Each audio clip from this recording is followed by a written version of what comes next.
A very good morning to all of you. I welcome everyone to online classes. Dear students, today we are going to study the very first chapter of our Hornbill book. The name of the chapter is The Portrait of a Lady. The Portrait of a Lady has been taken from Khujwan Singh's book, The Mark of Vishnu and Other Stories.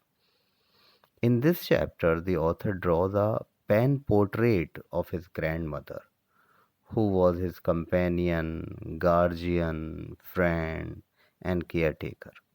The author loves his grandmother from the bottom of his heart. This chapter is very emotional, heart-touching chapter. Khujwan Singh described his grandmother as an old woman who is very affectionate, kind-hearted, and a religious lady. She had always been short, fat, and slightly bent, and her face was a crisscross of wrinkles. And the author could hardly believe that she had been once been young and pretty. She used to wear spotless white clothes, and she never gave up telling upon the beads of her rosary. She was always busy in telling the beads of her rosary. She was always silently praying. The narrator's parents left for the city, leaving his grandmother and him in the village. They went for they went to city. His grandmother then took care of the narrator needs. She used to wake him up in the morning and get him ready for school. She recited her morning prayer audibly for the narrator so that he can learn Guru Vani. And after his breakfast, she would give him a wooden slate, an ink pot, and a pen. And she accompanied him to school because it was attached to the temple. While the children learned alphabet, the old lady read the scriptures.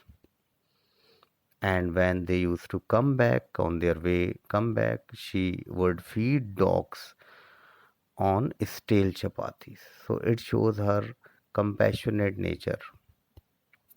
When the author's parents got settled in the city, they sent for the author and his grandmother. Means when they settled there in the city, they called author and grandmother in the city only.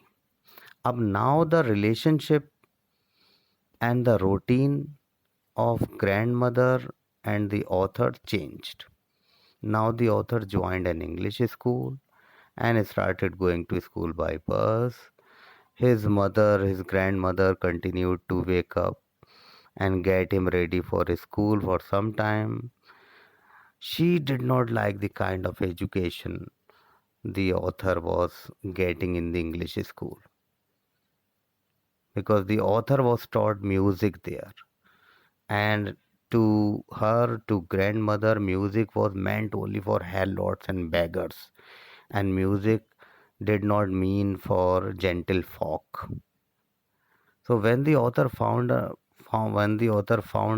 university, means the another turning point was there in their relationship. When the author found a university, he had his own room. So there was another turning point in their relationship. Now his grandmother accepted her isolation calmly. Now she rarely left her spinning wheel to talk to anyone. Means every time she was busy in spinning wheel only. Only in the afternoon she fed sparrows, relaxed and felt happy. So this used to be the happiest half an hour of the day for grandmother. When the author went abroad for higher study, she was not upset.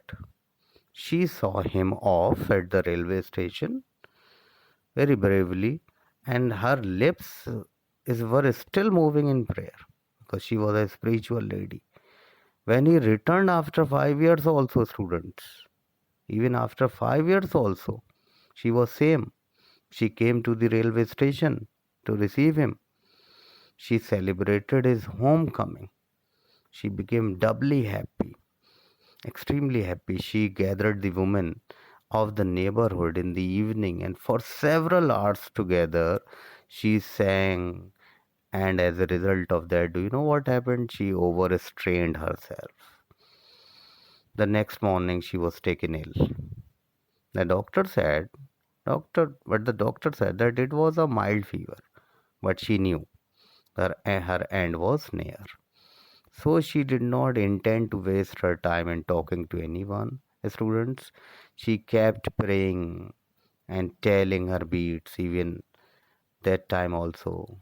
And unexpectedly she died. In the evening, the people went to her room with a crude stretcher to take her to be cremated. They found thousands of sparrows in the room, but surprisingly, there was no chirping. They seemed to mourn her death. It looked like that, birds were expressing their sorrow on the death of grandmother. The author's mother threw breadcrumbs also to them, but very surprisingly, they took no notice of the bread. And when the people carried grandmother's corpse away, means when her dead body was taken, all the birds flew away quietly. So it's very emotional, heart touching story. Thank you, students.